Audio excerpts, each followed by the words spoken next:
Assalamualaikum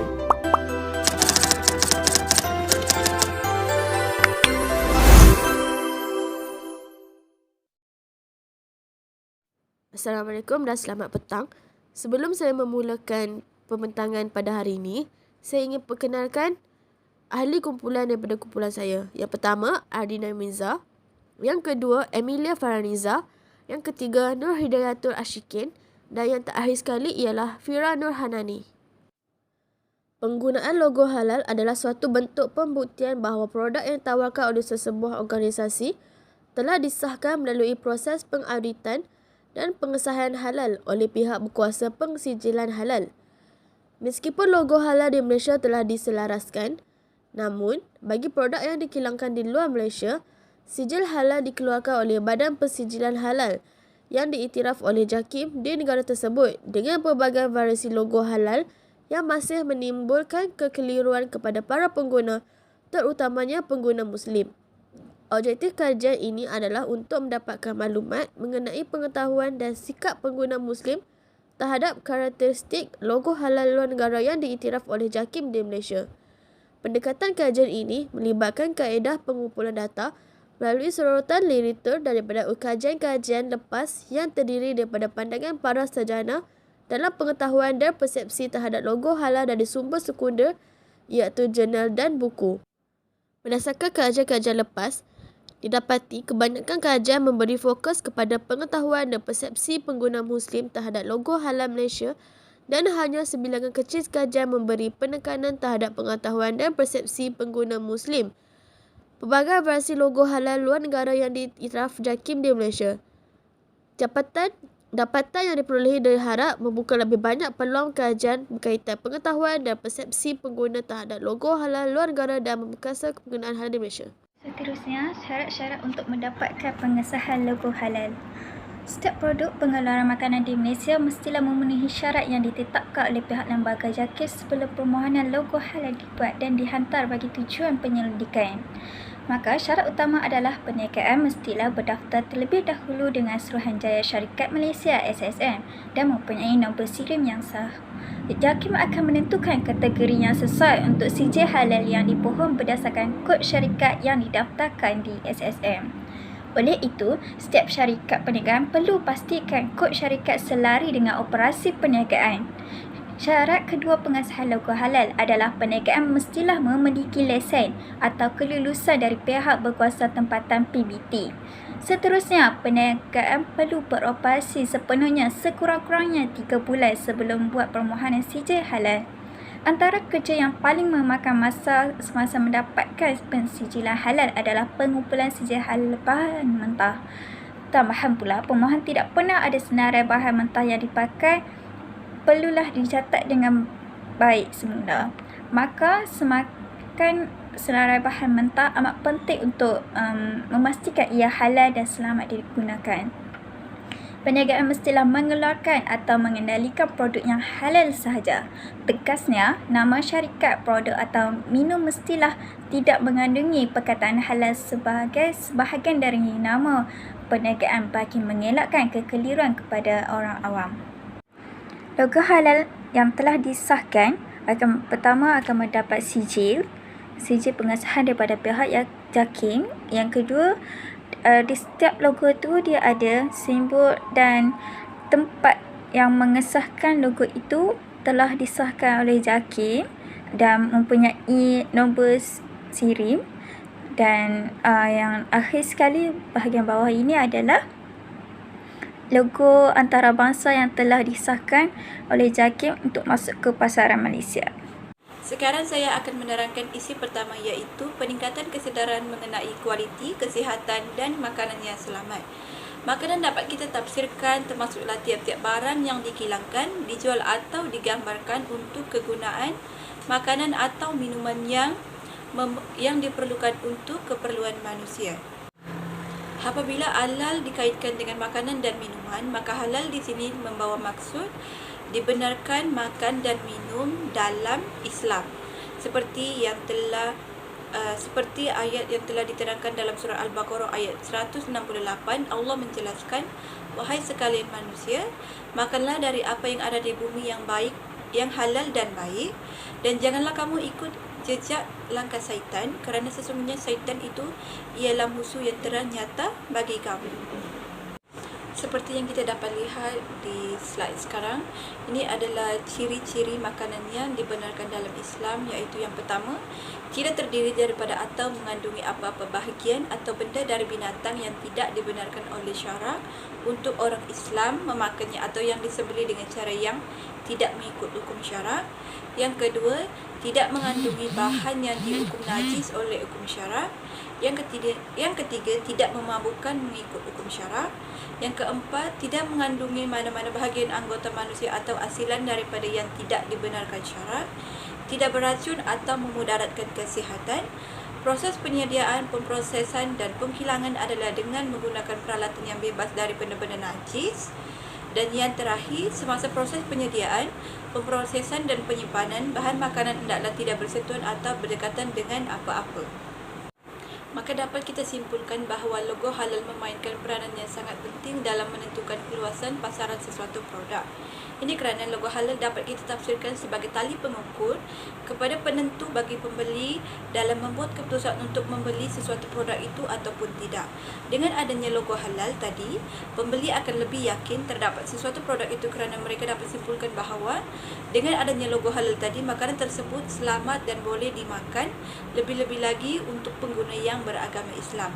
Dengan adanya keyakinan yang ditunjukkan dan diberikan oleh pengguna di luar sana, maka kemungkinan untuk sesuatu produk itu maju adalah sangat tinggi kerana permintaan kepada produk yang selamat adalah lebih tinggi jika ingin dibandingkan dengan produk yang tidak kita ketahui asal usulnya. Isu yang kedua adalah kepentingan dan penggunaan Muslim terhadap makanan halal dan logo halal yang diiktiraf oleh JAKIT. Malaysia merupakan sebuah negara Islam yang mana kerajaan Malaysia sendiri telah memutuskan untuk menjadikan Malaysia sebagai pusat halal dunia atau World Halal Hub dan sebagai peneraju pensijilan halal dunia. Pasaran halal global semakin meningkat, di mana pasaran makanan halal terkini meningkat sebanyak 16% daripada keseluruhan industri makanan dunia, dan dijangkau boleh meningkat sebanyak 20% daripada perdagangan dunia dalam produk makanan pada masa hadapan.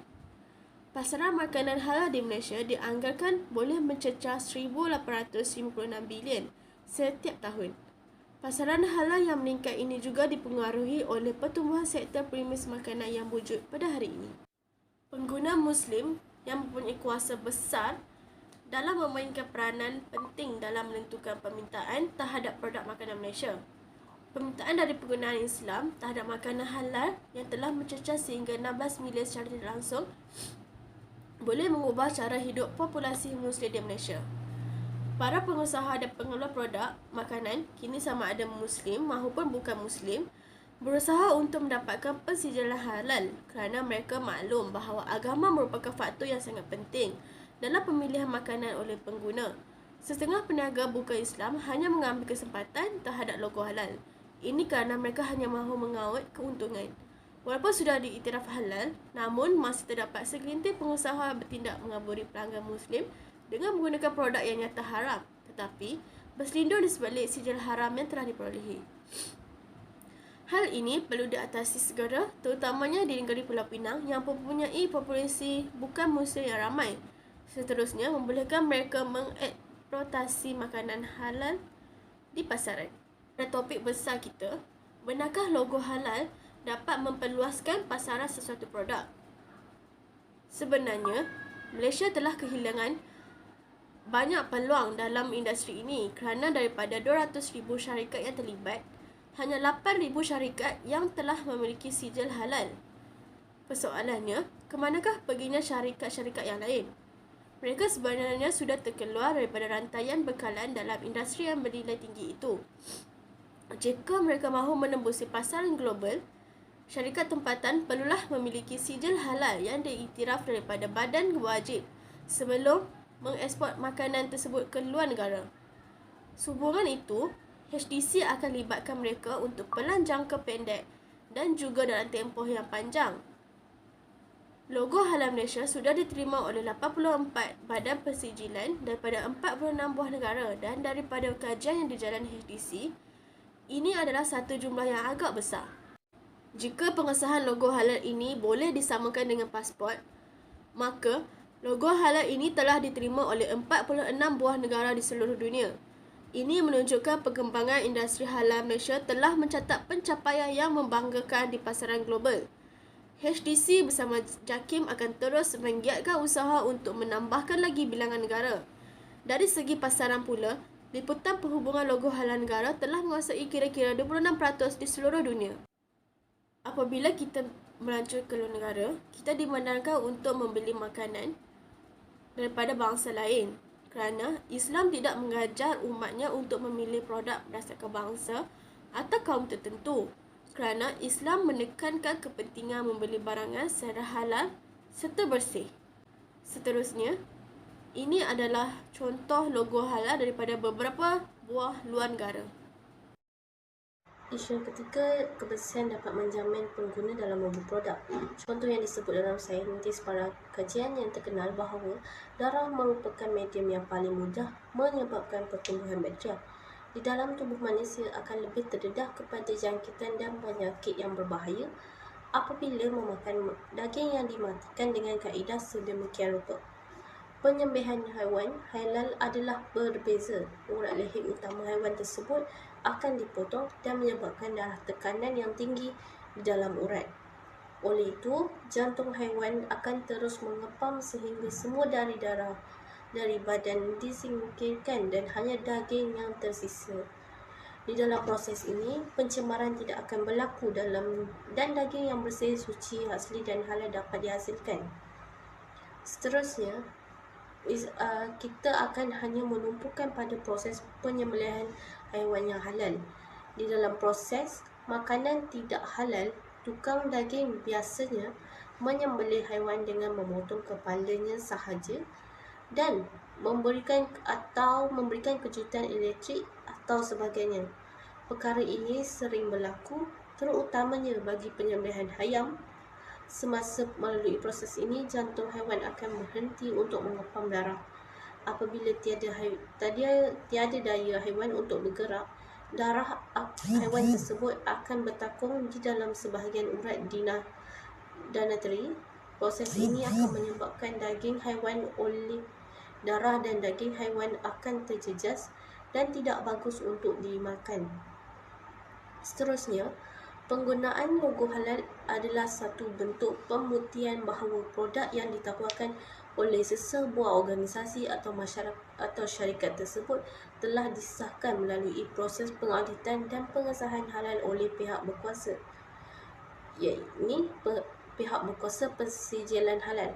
Meskipun logo halal di Malaysia telah diselaraskan, namun bagi produk yang dikilangkan di luar Malaysia, sijil halal dikeluarkan oleh Badan Persijilan Halal yang diiktiraf oleh JAKIM di negara tersebut dengan pelbagai variasi logo halal yang masih menimbulkan kekeliruan kepada para pengguna, terutamanya pengguna Muslim. Objektif kajian ini adalah untuk mendapatkan maklumat mengenai pengetahuan dan sikap pengguna Muslim terhadap karakteristik logo halal luar negara yang diiktiraf JAKIM di Malaysia. Dengan ini saya ingin menekankan kita boleh memperluaskan pengiktirafan logo halal dalam pasaran industri perhotelan.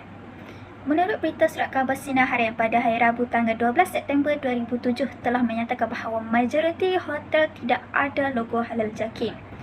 Kesedaran umat Malaysia yang gemar menikmati juadah berbuka puasa di hotel ini perlu dinasihatkan supaya lebih berhati-hati berikutan kebanyakannya dikhawatirkan beroperasi tanpa sijil halal daripada JAKIM.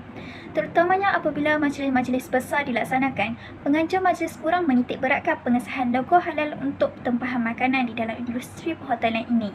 Oleh itu, kepentingan penyediaan logo halal yang pertama adalah memberi keyakinan kepada orang Islam untuk makan makanan yang suci dan selamat.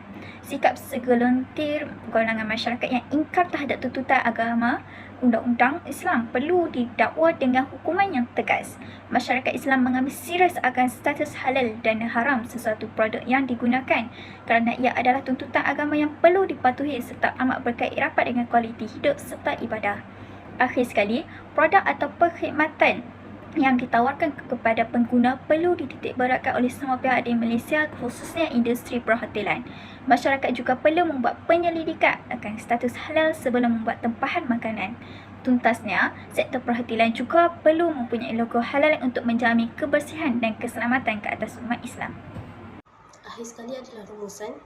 Pelbagai usaha yang telah dijalankan oleh pihak JAKIM, MAIN dan JAIM selaku pihak yang berkuat kuasa menyatakan halal bagi menambahkan sistem pengurusan dan kempen kesedaran halal di Malaysia. Antara usaha yang telah dilakukan di Malaysia adalah penyelarasan logo kepada satu logo sahaja, iaitu Halal Malaysia.